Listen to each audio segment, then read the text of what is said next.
Okay, student, this is clip number 4, week 6, computer architecture. अच्छा, इस clip में हमारा जो पहला टॉपिक है that is micro instruction sequencing.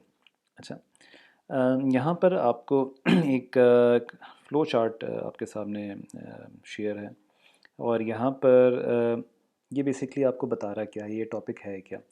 अभी हमने काफ़ी डिस्कशन की है और हमने देखा है कि हमारे पास जो सबसे बड़ी एक प्रॉब्लम होगी हमारे कंट्रोल यूनिट में, वो हमारे पास ये प्रॉब्लम होगी कि हमारे पास कैसे हम नेक्स्ट इंस्ट्रक्शन पे मूव करें।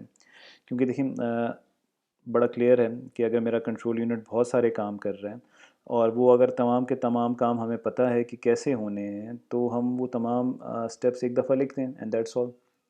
बट हम लिख सकते हैं और हमने लिखे भी हैं, बट प्रॉब्लम वहाँ पर ये आती है कि किस टाइम पर हमने कौन सा part of the micro instruction या हमारा part of the micro program हमने एग्जीक्यूट करना है।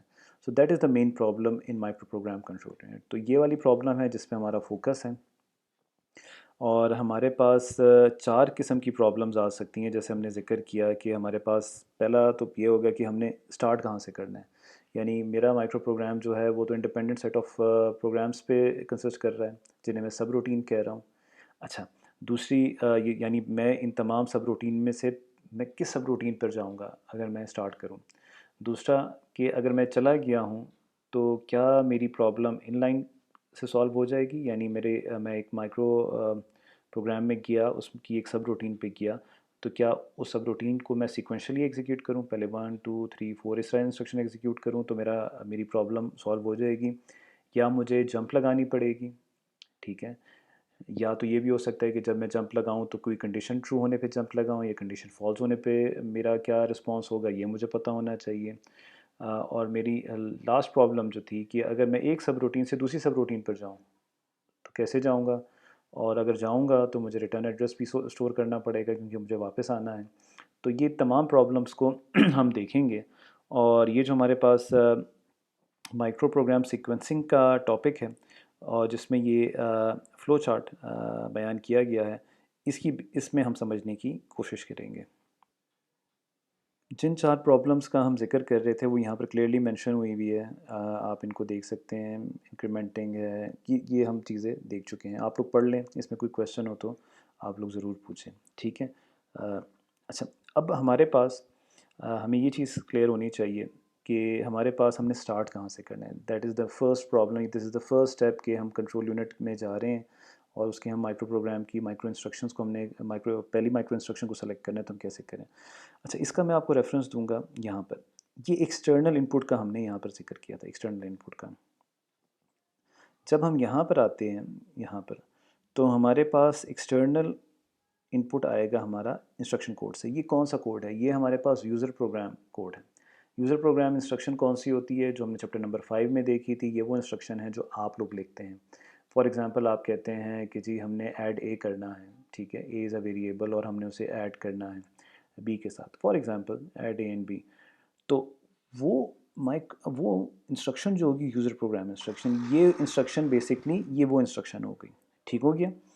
अच्छा, फिर जब वो एक इंस्ट्रक्शन आएगी तो आपको उसमें बड़ा क्लियरली याद होगा कि उसके, अगर हम चैप्टर नंबर 5 वाली इंस्ट्रक्शन की बात करें, क्योंकि हमारे पास डिफरेंट प्रोसेसर्स हैं, उनकी डिफरेंट इंस्ट्रक्शन फॉर्मेट हैं, लेकिन हम चैप्टर नंबर 5 पढ़ के आए तो वो हमें क्लियर है।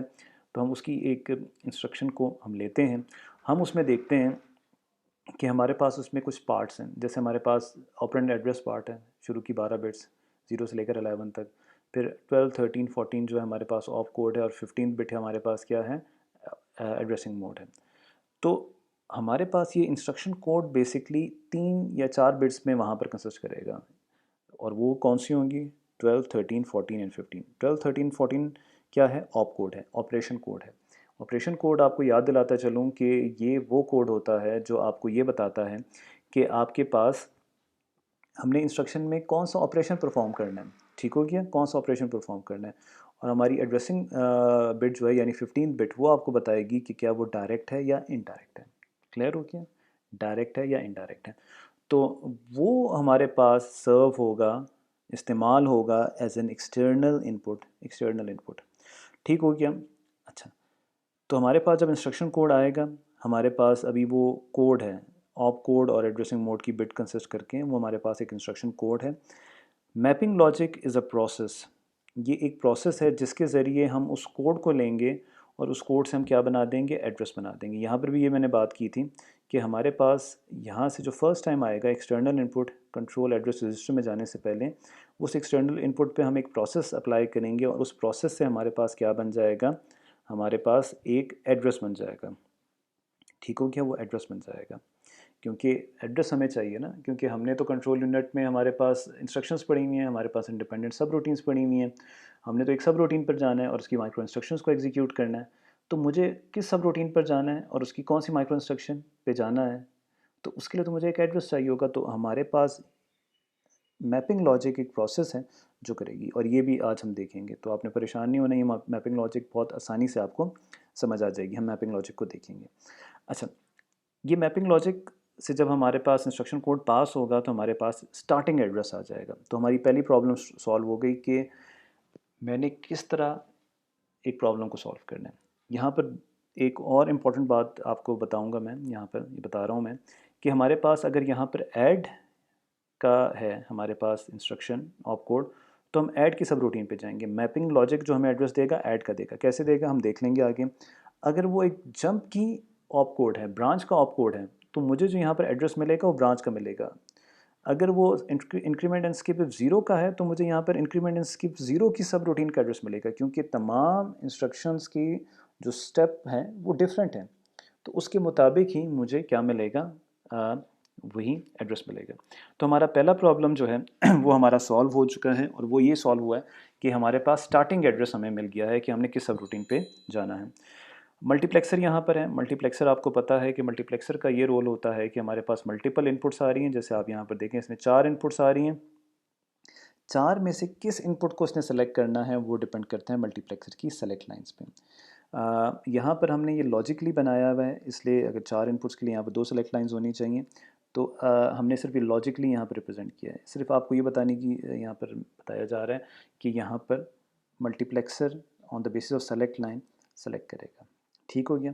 तो अगर हमारे पास फर्स्ट एड्रेस होगा स्टार्टिंग, तो यहाँ पर आएगा, मल्टीप्लेक्सर उसे सेलेक्ट करेगा based on the select line value. कैसे सेलेक्ट लाइन वैल्यू चेंज होगी वो हम अभी देखते हैं। हम अज्यूम कर रहे हैं कि हमारे पास स्टार्टिंग एड्रेस सेलेक्ट होगी, वो कंट्रोल एड्रेस रजिस्टर में आएगा। कंट्रोल एड्रेस रजिस्टर जिसे हम कार कह रहे हैं, इससे हम अब वाकिफ़ हैं कि ये वो एड्रेस रजिस्टर है प्रोसेसर के अंदर विच holds the address of the micro instruction, यानी माइक्रो प्रोग्राम की कंट्रोल यूनिट की जो इंस्ट्रक्शन है उसका एड्रेस इसने यहाँ पर होल्ड किया। और ये एड्रेस कहाँ पर जाएगा, मेरे पास कंट्रोल मेमोरी में, which is a part of the ROM, ROM का हिस्सा है, और इसमें मेरा पूरा का पूरा माइक्रो प्रोग्राम पड़ा हुआ है। जो एड्रेस मुझे मिलेगा यहाँ से, उस एड्रेस पे मैं जाऊँगा और वो एड्रेस लूँगा, और उससे मैं क्या करूँगा, उस माइक्रो इंस्ट्रक्शन को सेलेक्ट करूँगा किसी सब रूटीन में जाके, और वो जो माइक्रो इंस्ट्रक्शन होगी जब मैं उसे एग्जीक्यूट करूँगा तो मेरे पास क्या होगा, मेरे पास कंट्रोल वर्ड बनेगा, यानी माइक्रो ऑपरेशंस होंगे। माइक्रो ऑपरेशंस क्या होते हैं, वो छोटे छोटे काम जो मेरे कंट्रोल वर्ड में होंगे, ये वो कंट्रोल सिग्नल्स हैं जो मेरा कंट्रोल यूनिट बाकी कंपोनेंट्स को दे रहा है कि आपने क्या क्या काम करना है। सीरीज़ ऑफ स्टेप्स हैं, जैसे अगर मैं आपको वो इंस्ट्रक्शन एग्जीक्यूशन साइकिल आपको बता दूं जिसमें फर्स्ट डिकोड होता है। हम T1 में हम 2 काम कर रहे थे, हम पीसी को इंक्रीमेंट भी कर रहे थे, PC is equal to PC+1, और AR में जो एड्रेस पड़ा था वो हम मेमोरी में जाके IR में लोड भी कर रहे थे। तो वो सीरीज़ ऑफ स्टेप्स हैं, तो इन्हें हम इसलिए क्या कह रहे हैं, माइक्रो, या इज़ अ कलेक्शन ऑफ, हम इसे कह सकते हैं वो कलेक्शन ऑफ टास्क हैं। तो वो हमारे पास क्या होंगे, उन्हें हम क्या कहेंगे, माइक्रो ऑपरेशन कहेंगे। क्लियर हो गया। अच्छा, तो हमारे पास जब माइक्रो ऑपरेशंस हो गए तो उसके बाद हमारे पास जैसे हमने यहाँ पर देखा था कि हमारे पास कुछ नेक्स्ट एड्रेस की इन्फॉर्मेशन भी जाती है। वो जो नेक्स्ट एड्रेस की इन्फॉर्मेशन है मैं अभी समराइज़ कर देता हूँ। हमारे पास स्टेटस बिट्स होंगी, वो बताएंगी, और ये स्टेटस बिट्स जो होंगी ये जब जाएंगी मेरी ब्रांच लॉजिक में, तो मेरे पास स्टेटस बिट्स और भी कुछ आती होंगी जो मेरे प्रोसेसर की बाकी कंडीशंस हैं, उन कंडीशंस को देख के, ये हम नेक्स्ट जो हमारा चैप्टर नंबर 7 का है उसमें हम देखेंगे। तो वो जब हमारे पास स्टेटस बिट्स आएंगी तो ब्रांच लॉजिक, एक यहाँ पर एक सर्किट होगा, उसकी बेस पर हमारे पास सेलेक्ट लाइन की वैल्यू आएगी कि अब इन चारों में से कौन सा हमने सेलेक्ट करना है।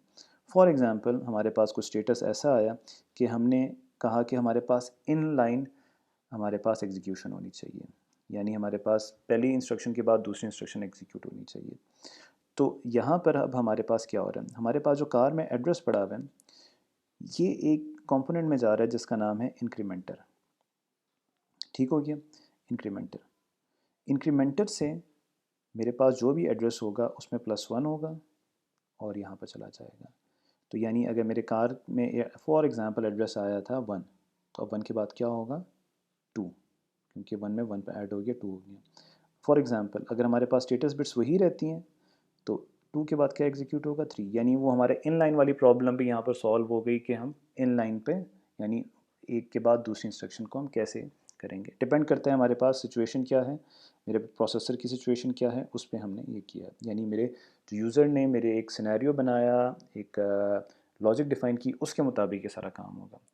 दूसरी प्रॉब्लम थी अगर हमने जंप लगानी हो, ठीक है, तो अगर मेरे पास स्टेटस और ये वाली स्टेटस बिट्स मुझे जंप की तरफ लेके जा रही हैं मेरी नेक्स्ट इंस्ट्रक्शन को, तो जो ब्रांच एड्रेस होगा वो भी मेरी इंस्ट्रक्शन ही प्रोवाइड करेगी। और उसमें केस में हमारे पास जो ये स्टेटस बिट्स हैं और ये स्टेटस बिट डिसाइड करेंगी कि अब हमने इन तीनों को सेलेक्ट नहीं करना, इन तीनों पे जाना है। तो कार पे मेरे पास क्या आ जाएगा, मल्टीप्लेक्सर पे मेरे पास ब्रांच एड्रेस आ जाएगा, यानी जहाँ पर मैंने जंप लगानी है वो कार में आएगा और कार से फिर वो कंट्रोल मेमोरी में जाएगा। और अब हम जो एक नेक्स्ट इंस्ट्रक्शन को एग्जीक्यूट करेंगे वो वाली इंस्ट्रक्शन होगी जिसका एड्रेस हमें ब्रांच ने दिया है। ठीक है, ब्रांच वाला एड्रेस होगा, नहीं जंप वाला। अब मेरी तीसरी प्रॉब्लम भी सॉल्व होगी। अब मेरी लास्ट प्रॉब्लम रह गई है कि मैं सब रूटीन को कैसे हैंडल करूं, क्योंकि जब हम सब रूटीन की बात करते हैं तो सब रूटीन में बेसिकली ये होता है कि हमने जंप लगानी होती है एक एक दूसरे सब रूटीन पर, एक दूसरे इंडिपेंडेंट प्रोग्राम पर, लेकिन हमने वापस भी आना होता है। तो वापस आने के लिए हमें रिटर्न एड्रेस को स्टोर करना पड़ता है।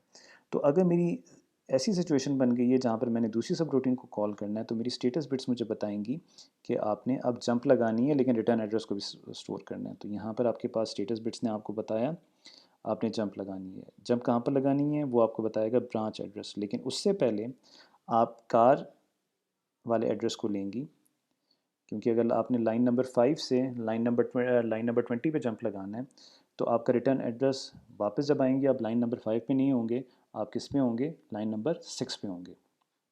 तो इसलिए मेरे पास अगर कार में 5 पड़ा हुआ है तो 5 जाएगा इंक्रीमेंट होगा यानी 6 बन जाएगा, और ये फिर सब रूटीन रजिस्टर में, सब routine register which holds the return address, इसमें जाके सेव हो जाएगा। ठीक है, और ये यहाँ पर पड़ा होगा। तो अब मेरे पास रिटर्न एड्रेस यहाँ पर सेव हो गया। अब मैं कहाँ पर जंप लगा दूंगा, मैं यहाँ पर जंप लगाऊंगा, मल्टीप्लेक्सर इसको सेलेक्ट करेगा, कार में जाएगा और मैं लाइन नंबर 20 यानी मैं एक दूसरे सब इंडिपेंडेंट सब रूटीन पे चला गया। वहाँ पर मैंने सीक्वेंशियल एग्जीक्यूशन की 1 2 3 4, जब मेरा सारा काम 21 22 23 25 पे मेरा सारा काम ख़त्म हो गया। अब मैंने वापस आना है, मेरी स्टेटस बिट्स चेंज हुई, यहाँ से मेरे प्रोसेसर का स्टेटस चेंज हुआ। अब मैंने वापस आना है, तो अब मैं वापस कैसे आऊँगा, इन दैट केस जो मेरा मल्टीप्लेक्सर होगा फिर इस लाइन को सेलेक्ट करेगा, इस लाइन को मेरा सेलेक्ट करेगा। ठीक है, तो मैं वापस यहाँ पर आ जाऊँगा। तो यहाँ पर हमारी वो 4 की 4 प्रॉब्लम सॉल्व हो गई। मैं स्टार्ट कहाँ से करूँगा, इंस्ट्रक्शन कोड से करूँगा। अगर इनलाइन सीक्वेंसिंग हुई तो इंक्रीमेंटर से होगा, अगर मैंने ब्रांच करना है तो यहाँ पर होगा, अगर मैंने ब्रांच एंड रिटर्न करना है तो ब्रांच एड्रेस आएगा, लेकिन उससे पहले मुझे रिटर्न एड्रेस सब रूटीन रजिस्टर में सेव करना पड़ेगा। ओके, क्लिप नंबर 4 थोड़ा सा हमारा लेंथी हो गया, लेकिन इस टॉपिक को हमने कंटिन्यू करना था। यहाँ पर हम अपने क्लिप नंबर 4 को एंड करते हैं। वीक 6 क्लिप नंबर 4 यहाँ पर हमारा एंड हुआ। Thank you.